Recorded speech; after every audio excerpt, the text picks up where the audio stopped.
Hi, my name is Radiance O'Gwen, and today for my persuasive speech, I am going to talk about whether or not preserving languages,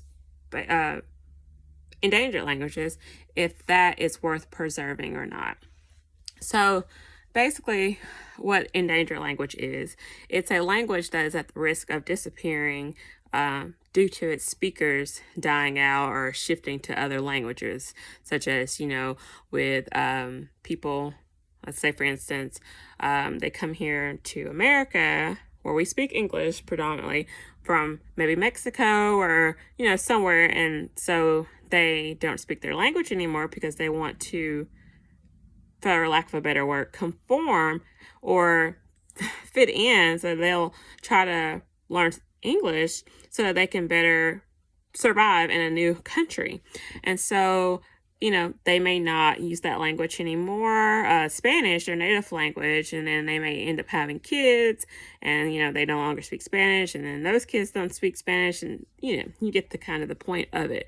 But that's how endangered languages become endangered. But so some people say that it is worth to preserve languages. Some don't. Some are kind of in the middle where they think, they don't know much about endangered languages and they just don't know. They would like to have more information and see if there's something they can do to help. But it's not a process that will happen overnight. That's for sure.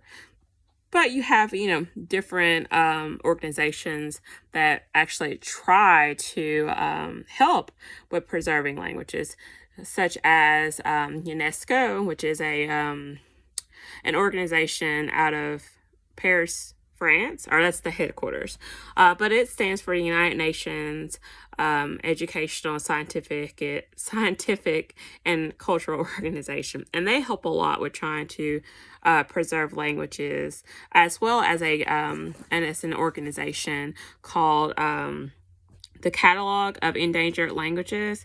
It's not necessarily an organization, I guess it is, but it's a project that has launched an alliance for languages Alliance for Linguistic Diversity, because due to the drastic loss of languages, which is actually pretty cool.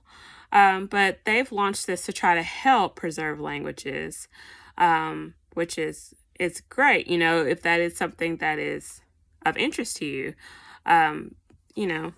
But then you have people who are not for that, such as an article that I read, which it wasn't negative, but it's an article written by a Danish man who believes that that we shouldn't, that we're wasting our time with it, and that it's not a quick process. And he writes this actually on his online journal of actual fluency, and he talks about why he does it. He looks at preserving languages or dying language or languages in general as a sort of business. He says that to him, languages are like businesses. The successful businesses thrive and create great surplus. And that is to say that more speakers of the languages are born or made than speakers are dying. Something to think about, actually. But he also went as far as to list bad reasons for learning dead or near extinct languages, which basically the gist of it is that he feels like people are they're just learning it because they think that them learning that language is going to save that language magically, which we all know is probably not the case. Or people learn them because they're bored, which is probably not a good reason as well, or because they just think that it's a new trendy thing and it's cool. But all in all, it's either something that's important to you or not, but you have to just take in consideration that it's not an easy process, and it's not, you yourself alone may or may not be able to help that. That's why you have these organizations are are, helping to try to preserve. And that's the great thing about, I think, about our culture now, good and bad things, that we have a certain kind of way to be able to artificially keep a language alive. And so that's the beauty of the internet and technology.